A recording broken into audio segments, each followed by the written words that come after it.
नमस्कार दोस्तों। तो हम लोग क्लास 11th में हमने लगभग 3 चैप्टर किए थे।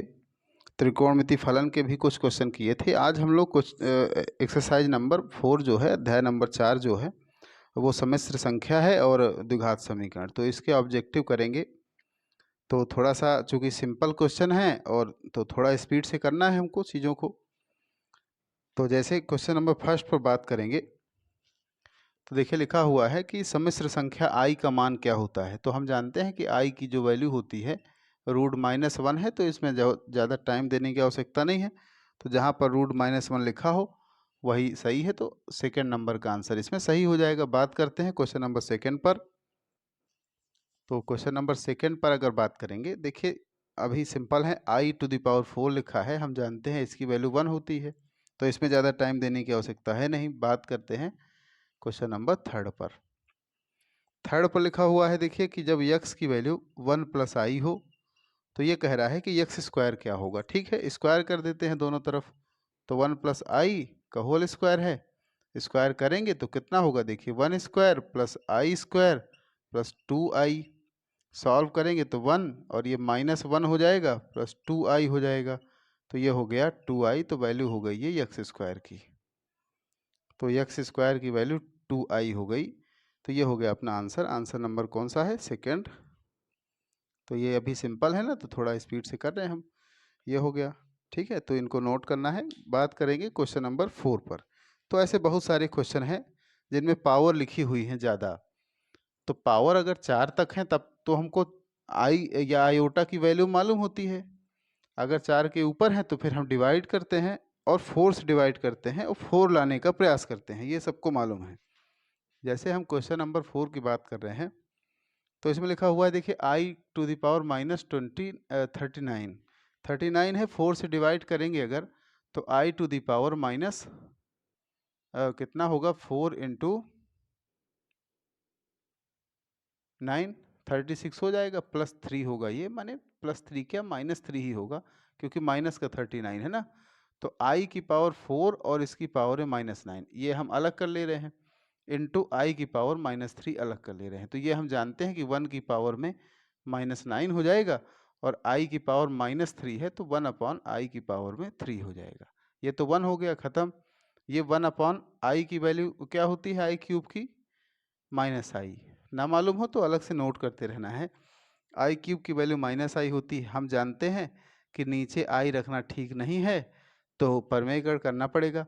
तो हम इसका रेशनलाइज कर देंगे, परमेयीकरण कर देंगे, तो ये ऊपर हो गया -i और नीचे हो गया माने ऊपर i हो गया, नीचे हो गया -i²।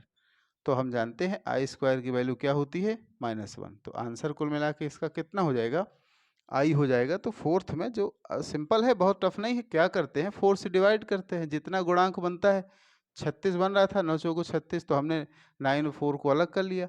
हम जानते हैं पावर 4 करने पर 1 हो जाता है, i⁻4 की वैल्यू 1 होती है, और i⁻³ अलग किया, इसको नीचे करके इसको सॉल्व कर लिया।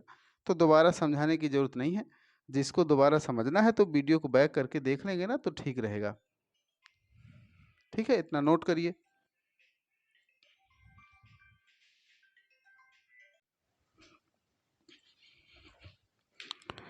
तो बात करते हैं, देखिए क्वेश्चन नंबर 5 पर। तो 5 पे लिखा हुआ है i⁻9 माइनस प्लस i⁻19। तो i⁻9 का मतलब क्या है, 4 × 2 + 1, और i⁻4 करेंगे तो 4 × 4 16 हो जाएगा, +3 हो जाएगा। तो i⁻4, देखिए ये तो गुणांक है ना, इतना तो सबको पता है ना कि कैसे कर रहे हैं हम। गुणा करने पे 9 चाहिए, गुणा करने पे 19 चाहिए। i⁻4 की पावर में 2 कर लेंगे और i की पावर में 1 अलग कर लेंगे। ये अलग कर लिया, i⁻1 को अलग कर लिया। इसी तरह इसमें करेंगे, i⁻4 की पावर 4 अलग करेंगे और i³ अलग कर लेंगे। देखिए ये वैल्यू 1 होती है, ये i लिखा हुआ है, प्लस लिखा है, ये वैल्यू 1 हो जाएगी और ये होगा माइनस का i। तो i प्लस का भी है हमारे पास, माइनस का भी है, तो 0 हो जाएगा। तो आंसर इसका हो जाएगा फिफ्थ में। अगर 0 कहीं पे होगा, थर्ड नंबर पर है, तो इसका थर्ड नंबर सही हो जाएगा। ये हो जाएगा आंसर। सिंपल क्वेश्चन है, और ये आते हैं क्वेश्चन ना, ऐसे सिंपल सिंपल क्वेश्चन ही तो आना है सब, तो इसको नोट कर लेना है। हम लोग आगे बढ़ेंगे, बात करेंगे क्वेश्चन नंबर 6 पर।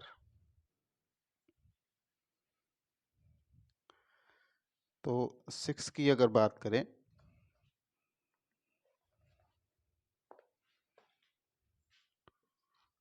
तो ये लिखा हुआ है 1 प्लस आई की पावर में 4 प्लस 1 माइनस आई की पावर में 4। तो अब देखिए, पावर 4 का फॉर्मूला तो होता है पर बाइनोमियल एक्सपेंशन में होता है, जो हिंदी में द्विपद प्रमेय में होता है। ठीक है, तो द्विपद प्रमेय तो हमको यहाँ पे यूज नहीं करना है, क्योंकि द्विपद प्रमेय तो इसके बाद है।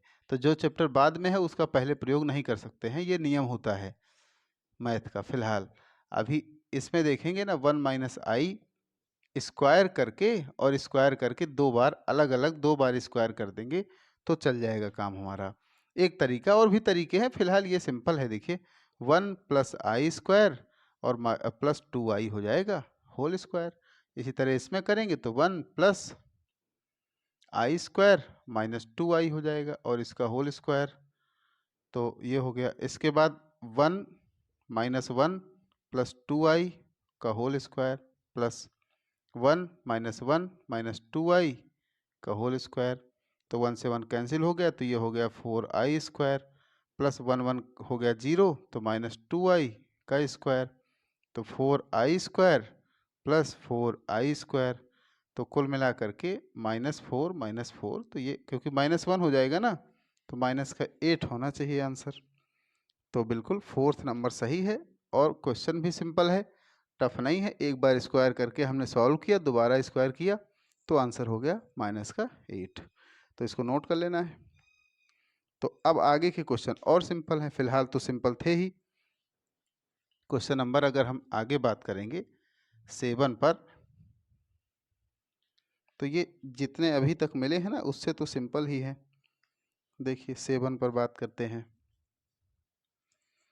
7 पे लिखा हुआ है कि एक पूर्णतः वास्तविक सम्मिश्र संख्या स्थित होती है। कहाँ पे स्थित होती है? एक पूर्णतः वास्तविक सम्मिश्र संख्या। देखिए ये कहना क्या चाहता है कि जैसे सम्मिश्र संख्या हम जानते हैं कि x प्लस आई वाई होती है, तो वास्तविक का मतलब कि ये पार्ट 0 हो गया, तो ये अगर 0 होगा तो इसका मतलब केवल x का मान मिलेगा हमको। तो केवल x का मान कहाँ पे मिलता है? ये लाइन पर, x अक्ष पर। तो केवल x अक्ष ऐसी लाइन होगी जिस पर वास्तविक सम्मिश्र संख्या स्थित होगी। तो इसलिए इसमें बहुत मेहनत की बात नहीं है, लेकिन ये क्वेश्चन मान लो ठीक ही है, नया है, x अक्ष पर। फिलहाल बात करते हैं क्वेश्चन नंबर 8 की। तो क्वेश्चन नंबर 8 पर हाँ ये लिखा हुआ है मल्टीपल इनवर्स जो होता है गुणात्मक प्रतिलोम।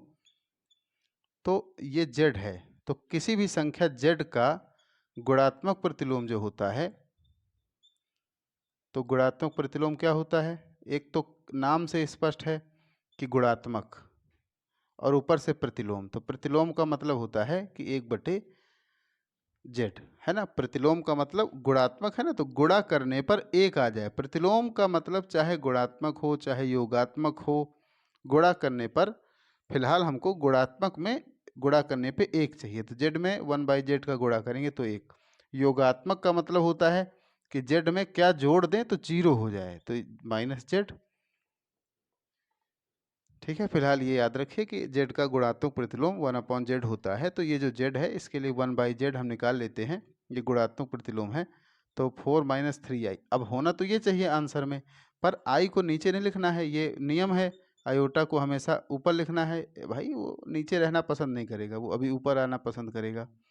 तो डबल 0 लग रहे हैं इसमें, तो 4 + 3i, और ये हो जाएगा 4 + 3i। सॉल्व करेंगे हम तो ये आएगा 4 + 3i, और नीचे इधर आ जाएगा 16 - 3i का होल स्क्वायर।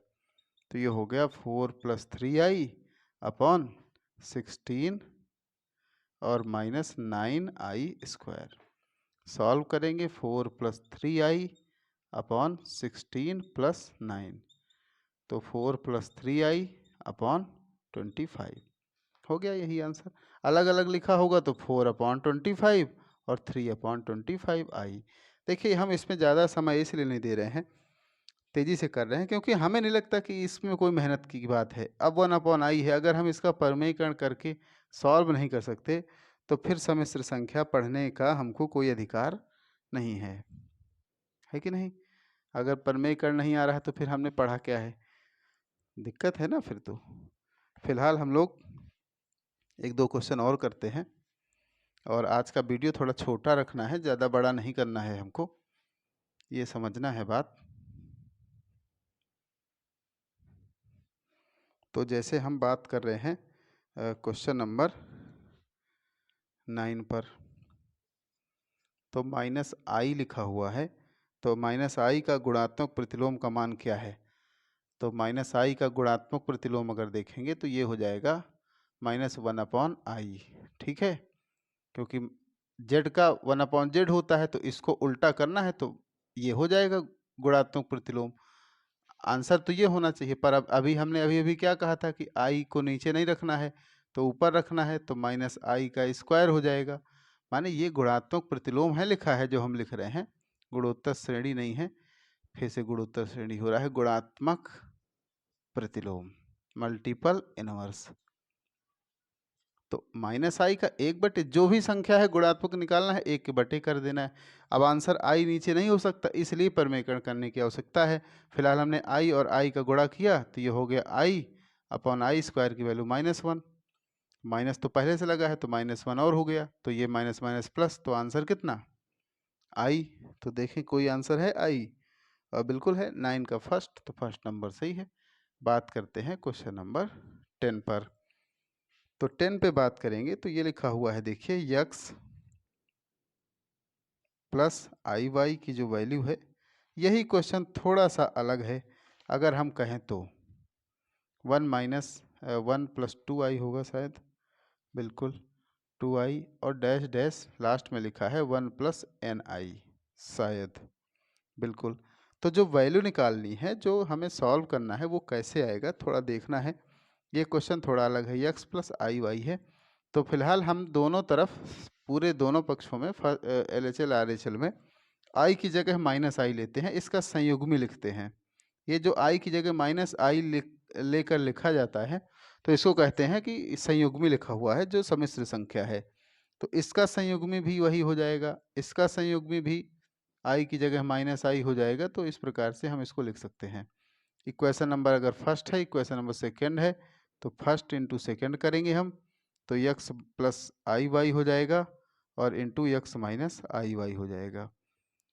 LHL में, RHL में भी इनका आपस में गुणा। अब देखिए हम एक बार में लिख रहे हैं ना, बार बार यही चीज़ें लिखेंगे तो ठीक नहीं लगता है। x² - IY², इस तरफ a + b a - b गुणा कर रहे हैं, तो ये हो जाएगा a² - b²।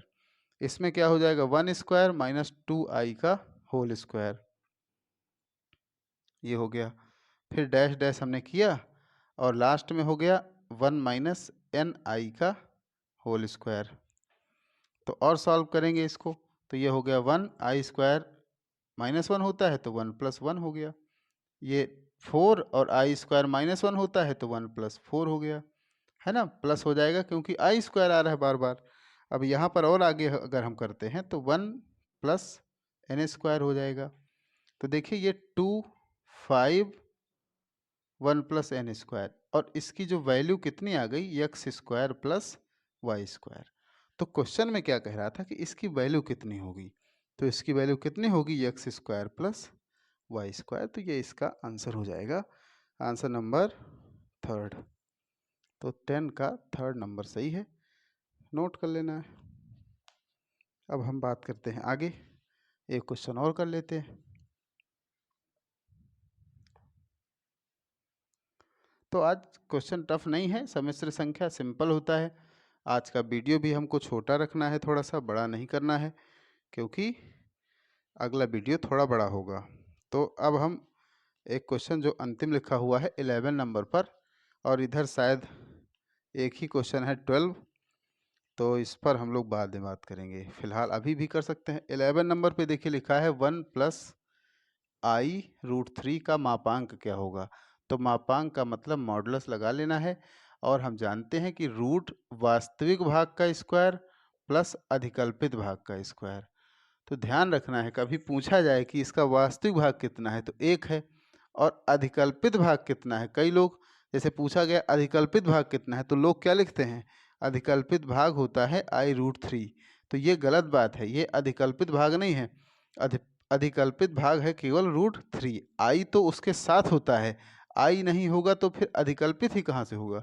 तो i को छोड़कर जो बचता है वो अधिकल्पित होता है। तो मापांक का मतलब वास्तविक का स्क्वायर अधिकल्पित का स्क्वायर।